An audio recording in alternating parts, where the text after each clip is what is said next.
थाइना ममांगैदा मोइरांग लैपाक्ता इवात तेलहैबा कौबा मोइरांगी निंगथौ अमा पालमी। निंगथौ असिगी अचानबा यांगलैंगंबा कौबा मनाय अमा लैरमी। महाक निंगथौगी येत थंगबा पाम्बोम ओइबा मीनी। निंगथौनाय ओइबा अंगंबा असिगी मतालोय यांगलैंगंबीगी मफमदा फवोइबिना सायोल तौरगे खंदुना ममोम ओइना फुइररे। कोलोय मागी मिंगलेंदे लाइरौ लेंबी हाइना मिंथोनखी। फवोइबी मागी लांगोन ओइबना मोइरांग लैपाक्ता इंगना लेमना हौरखी। अवुबा मी पुम्नमक्की थमोइदा थोइना हेना तक्सी सोनखिबी इबेमनी। मतम मसिदा अकोंग जांबा कौबसो मता लोइना लांगोन मथंग मथंग समथरकदौरे हाइबगी मरमदा मोइरांग खुंदोल अमदा लांगोन तौरगे लेपखिरमी। खुंदोल असिदा लैबा खोइजू होंगबा कौबा लाइरबा इमुंग अमगी मतालोय ओइबी खोइजू होंगबीगी पिबुकनुंगदा चंगदुना हेंजू हाइना लांगोन खिरमी। अकोंग माना सायोनबा हेंजू माना मालेमदा हेक लैतारकपदा मपल पंथौ ओइबा खोइजू होंगबदी मपारी नवा अखुबबू काइना मैशा लांगना पुंसी पिखमना खिरमी। पले mama ओइबीदी ngana lukra singda chanduna mapari naukthakna wana punsi lelakhirami pata kumi long kholi chingda kaduna sing chalui laikai kanagi maphamda changduna phausu chara tali asumna mapari bu chaunaba yoklakhirami laina thaba khuthani lemna mangba yade matani कोरौ नोंगमा नोंगमा हौखिबना साबी सानौ अनिमा नोंगमा नोंगमागी हम चाउरक्तुना पाखंग लैसाबी ओइरकपगी निंगथेबा मतम ओइरकले। नोंगमदी लाइरौ लेंबिना मतारोय चानबी पेनु कौबी अमगा लोइनना लोकताकता लेमलै अचंगबा फागे हाइबगी इन चिंगबा चटलमी। इन सोलुबदा अंगौबा ngajau अमा लाक्लमी। ngajau अदु फानबा होटनरिङैदा चिंगु मागी नोंदम खोलबु मतम हेनख्रगनी मतागुम नोंलै अकनबा नुंशित अंगाउबा साहुम कन्ना यैरखी। मालंग साहुमना यैबदा लेमलै अदु फाबा याददुना कन्ना होटनरिङै मतम अमनी। मतम असिदा खुदो लाइरबा मपारी हेंजूसु पले ममागी थौरै तेंबांग ओइनबा कंबोंग हेके हाइदुना लाक्लमी। नुंशितना इन हुंदोक्तुना यामना वाना ngakpa hotnariba matau adu ubada हेंजूना प्रप चंगसिलखिरमी। हंगेल पाउरौ ताpai wa amata ngangdana नुंशित मायोल तुंगोइनना इल ममाय लैथोक्लमी। इनबुक नुंगदुगी लेमलै अचौबा अदु फारगा नुरा मागी तेंगोल नुंगदा हापिरमी। साबी सानौ अनिमक सक्का चिंगने येंगदुना लैरगा मचेंगलौ अनि माय लुकथानदुना लैनखी। थमोय नुंगदा नुंगशी परै लैनखी। अपाम नुंगशी अनिगी सक्तम मिंगशेलदु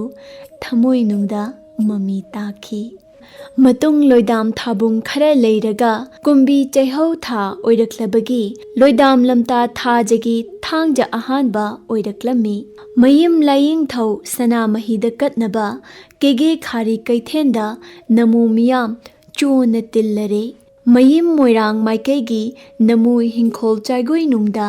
पानबा येन यलम मथेल लैजबा पुंगबा पुथोक्तुना महै लैनरे योनरे। तरेत सेंजा पीदुना लैबा पोटका सिनबा कयानी। मतम असिदा खोइजू अहोंगबी ममासु लोइबी चिंगदा कादुना पामेल सिंगजलुरे। कोकथोंदु कैथेल सिदा योलमी। मयिम लाइनिंग थौदा कटननबा अनौ अपेन खरसु लैजरमी। ngamok khara leiringai moirang ningthau manai sing langoi sagol tongduna leibak pauthang laurakhi. Tau kumsi kumdi kumon thok thang jamanga loidamni tinmu laimu tinsang laisang kalli nacha nasu cheksillu imu phirak sadauri ingang pamphen nagani khoyum laiseng kangani.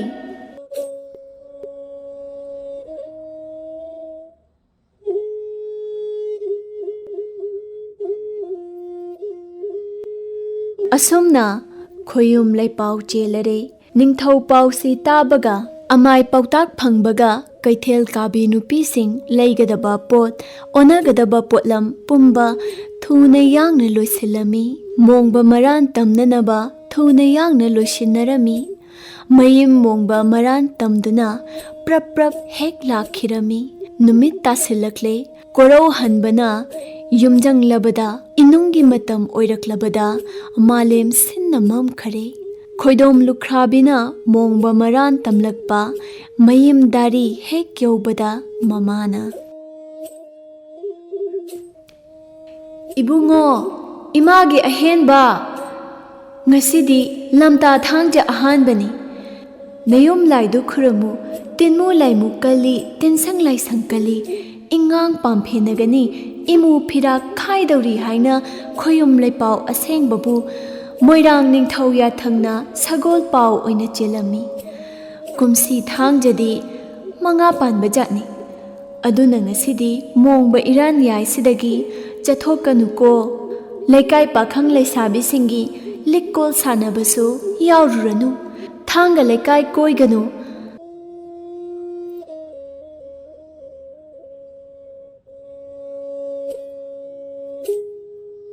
Assam हाइना लुथोंगदगी ngamok lokthoklammi mapari henjuda pirami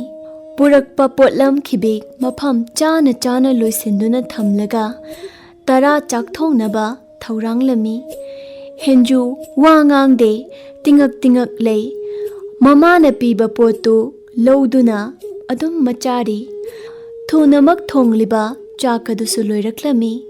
mama macha mayok naduna chami narami palem oibi mama na ichasi mama aina haibadi illi pukning asi onthok na nungai zakreda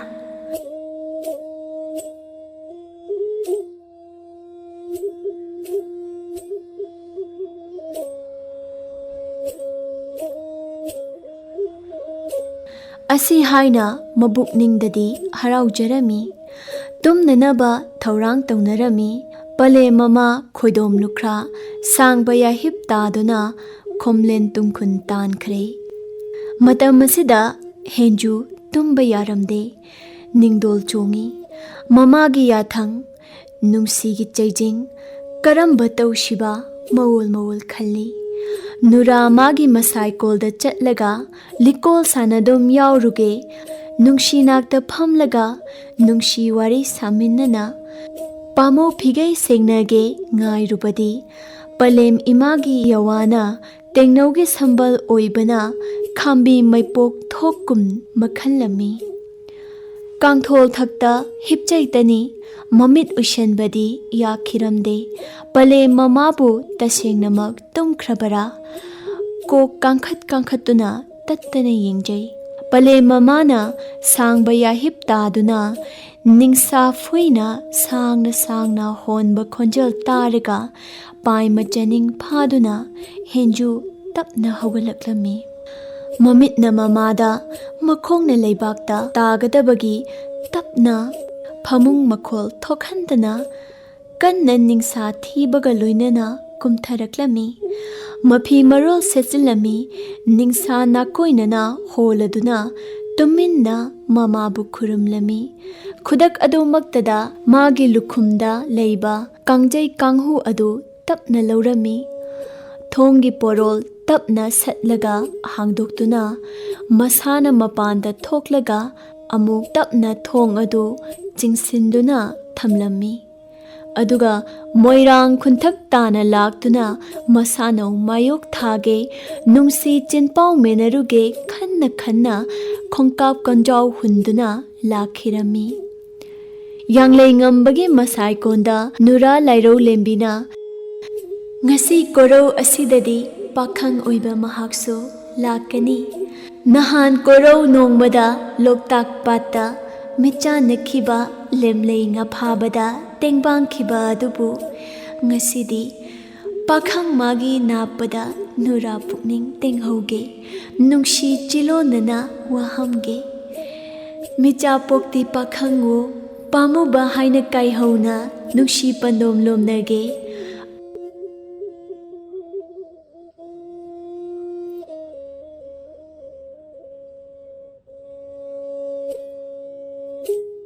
Assam खल्लदुना सिंगेल निंगथीबा नाचोम सेमदुना पाखंग नापदा थेटनबा थौरांजरमी मतारुक कया तिल्लरे समानबा पाखंग कयासु यौरक्लमी कोइन फमदुना लिक्कोल सानबा हौरक्लबदा लाइरौ लेंबीदी चनिंग ताबा लेखिद्रे नुजा मथमोय नुंगदा मितारुबा हेंजू लाकपा कौबा लेत्रबदा मतमनदी थेंजिल्लक्लबदा हेंजू मानदी यौरक्ता नुरा फंबा ngamlaktraboy ngasi korau asidi lai khundil nongjani likkol ase loirasi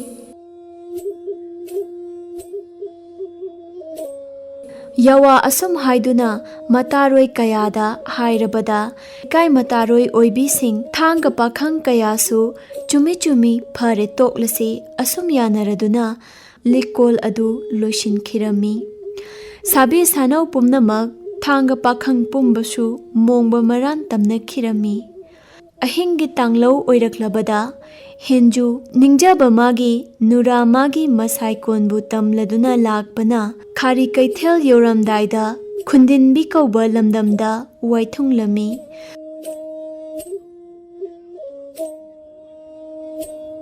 khundin nabigi lamlong ahum phangbada jingu dagi ahenbi nangdi khangliroi ko matause jingu khoyum layamna nasabi aibu tanarakliba ase nuja nangdi khangliroi ko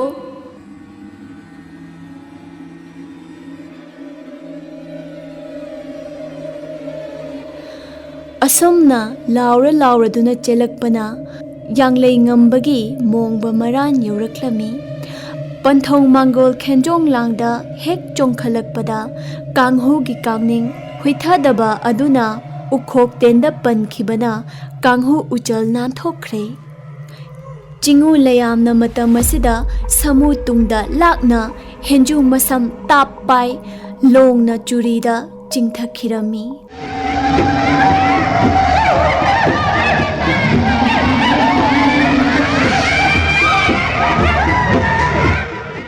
साइजल इचुम ताफमदा समू लोंगना ताबगा खोयुम लयाम चंगदुना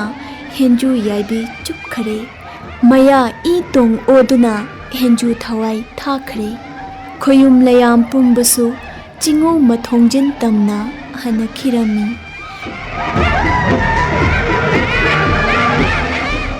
मतमसिदा मसानौ ओइबी लाइरौ लेंबीगी खोमलेन मंगलान चादा थोकलिबा थौदोक अदु संसंगना उरबदा तफिंग हौगलक्लमी कांगथोल पाबन थक्तगी fun लाउना चोंथरक्लमी नुजा मोलांग खादा थंबा निंगोल की थांगलेन तोंदुंबी लई मखुत्ता पाइरमी थोंगी नातै तनकांग कांगदुना शुकना मम्बदा चोंथरक्लमी पंथौगी मांगोल याइदा चप लेप्तुना मयेंगजै साइजलगी चुरी ताफमदा लोंगना तारिबा अदुबु खंगु हेक उबदा लाइरौ लेंबी चेंसिली करिनो तौरिबा मतौ अशिबु अशुम खल्लदुना तंबा अशिबु कनानो मुन्ना येंगलमी नुरामाना खंगलखी नुजा थमोय नुंगदा येखिबा पुंसी पिखमनगे लेपखिबा खुदोन मचा लाइरबा हेंजू माबु ओइरे खंगलबदा नुरा पिबुक नुंगदा ping ping चोंगलक्ले यावा खोंजल थोगलक्त्रे चिंबाल थक खा ख्रक ख्रक कंगलदुना समू मसा पुंबा निकना मसाबी नाकता चंगसिलक्ले मसाबीगी समू हकचांगदु कोलगा थमोय नुंगदा कपचखी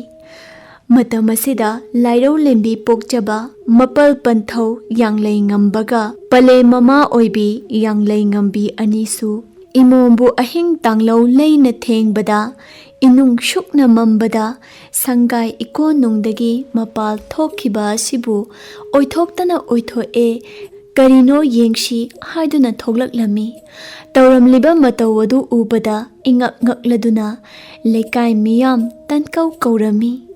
मोइरांग पुंबा तिल्लरे केगे हुपना पुल्लरे केगे मोइरांग मिरुपना चो नंग तिल्लबदा लाइरौ लेंबिना हाइरक्लमी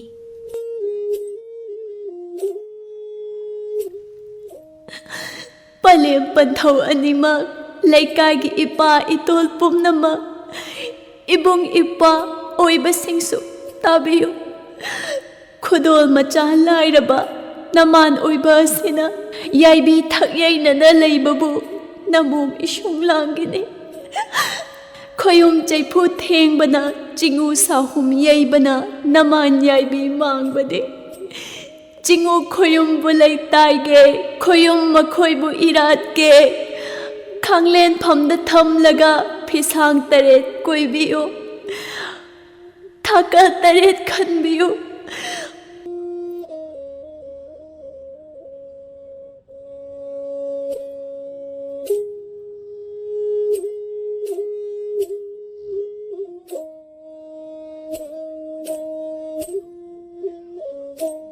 वारम असुम हाइरबदा लेकाय मियाम चंगदुना नुरा मनिंग थुंगनबा मियाम हौदुना पांगथोकलमी थौरांग पुंबा लोइरबदा लाइरो लेंबी चंगसिलकले मसा बिनाक्ता तपना फमदुना मिटलु पिरांग इहौनना हाइरखी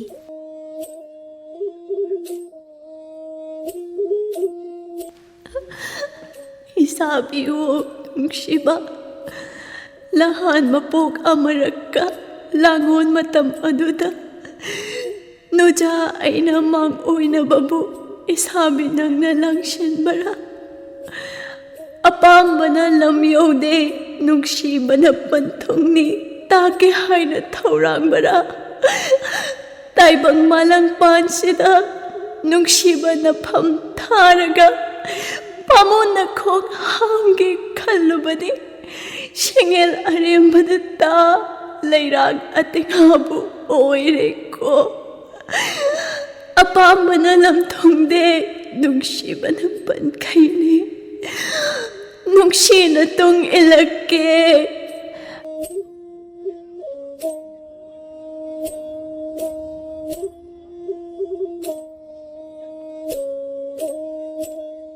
वहाय असे हाइरगा थांगलेन न थमोय नुंगदा तमख्रे इमुगी फिरा खाइरेदो मसाबी नाक्ता उपनता हेंजू मागी नाक्ता सांगबया हिप्ता खिरमी ngaihak pungoi leiraga mamom lairau lembina masabigi nakta changkhibadi wanglen matam sangkhre yenglusida karino asomna miyam kholau tabada mayam changduna yenglure masabi nakta leiriba nurana ingang pamphenaduna imu phirak khairamba matau ubada mapal yanglai ngambasu wanthaduna leimaida tukre matau ashida miyam pumba changduna yenglaga mapal yanglai ngambasu amai khutna mihul thauduna ana laikat narami matungda laikai miyam changduna henju lairau lembi anigi samu hakchang anibu khambrang kuphang chanduna haunabi mangam taukhirami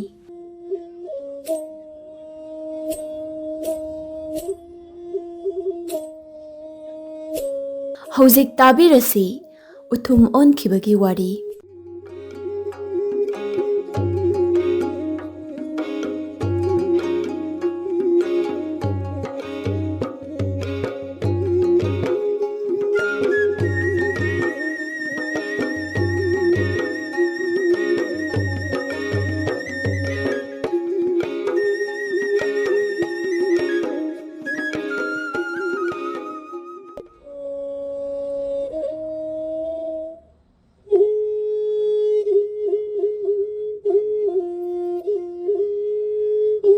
थाइना ममांगैदा हैरेम खुंजाल कौबा खुंगंग अमदा काचेंग लाइवा कौबा चाकनी फिनीदुना लेवा नुपा अमा Laramie महाकना असुमना चाकनी फिनीदुना मता लोइदु थाक्तुना पुंसी लेलकलमी नोंगमदी हैरेम खुंजानगा खुंथंगनबा खुमनगी lambda खुमन सलाइगी उक्रोंग होंगबगी थौरम पांगथोकलमी खुनगी मी पुमनमक चिथाव लेतना चाकहोंगा होंगबा असिदा लाक्तुना हराव तयामना मपुक थन्न चारुनी खंदुना मी पुमनमक लाकनरी चाब मतम ओइरदुना मी खुदिंगमक चालुक मपा मपादा चंगसिंदुना फमनरी कचेंग लाइरबगिदी चाक याव चाकलुकती लाइरदना चाक हापनबा लादुफाव ꯄꯤꯗ꯭ꯔꯕ ꯑꯗꯨꯗ ꯀꯆꯦꯡ ꯂꯥꯏꯕꯗꯨ ꯃꯄꯨꯛ ꯌꯥꯝꯅ ꯋꯥꯔꯧꯈꯤꯔꯝꯃꯤ꯫ ꯐꯨꯛ ꯍꯧꯒꯠꯂꯛꯇꯨꯅ ꯌꯥꯝꯕ ꯅꯤꯡꯊꯧ ꯈꯨꯃꯟ ꯊꯣꯡꯊꯤꯟꯕꯋꯣ ꯀꯔꯤ ꯃꯇꯧꯕꯨ ꯀꯧꯕꯒꯦ ꯎꯀ꯭ꯔꯣꯡ ꯍꯣꯡꯒꯅꯤ ꯍꯥꯏꯔꯕꯗꯤ ꯃꯤ ꯈꯨꯗꯤꯡ ꯊꯨꯡꯅꯕ ꯇꯧꯐꯝ ꯊꯣꯛꯄꯅꯤ꯫ ꯉꯝꯂꯣꯏꯗꯧꯕ ꯂꯩꯔꯕꯗꯤ ꯀꯩꯗꯧꯅ ꯍꯣꯡꯖꯕ ꯁꯥꯕꯅꯣ? ꯏꯀꯥꯏꯅꯤꯡꯉꯥꯏꯕꯨ ꯑꯣꯏꯗꯕ꯭ꯔꯥ? ꯆꯥꯛ ꯌꯦꯟꯁꯥꯡ ꯌꯦꯟꯅꯕꯁꯨ ꯊꯨꯡꯕꯤꯗꯦ, ꯂꯊꯥꯅꯕꯁꯨ ꯂꯊꯥꯗꯦ, ꯀꯔꯤ ꯃꯇꯧꯅꯣ ꯃꯁꯤꯕꯨ?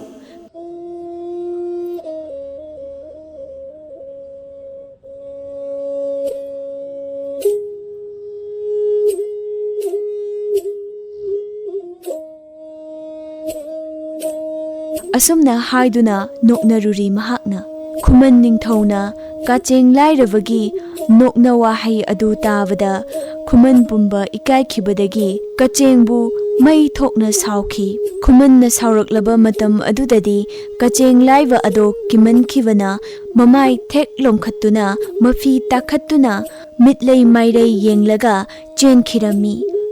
ꯀꯆꯦꯡꯅ ꯈꯨꯃꯟꯅ ꯇꯥꯟꯅꯔꯛꯂꯒꯗ꯭ꯔꯥ ꯈꯟꯕꯗ ꯍꯟꯅ ꯍꯟꯅ ꯌꯦꯡꯗꯨꯅ ꯆꯦꯟꯈꯤꯕꯅ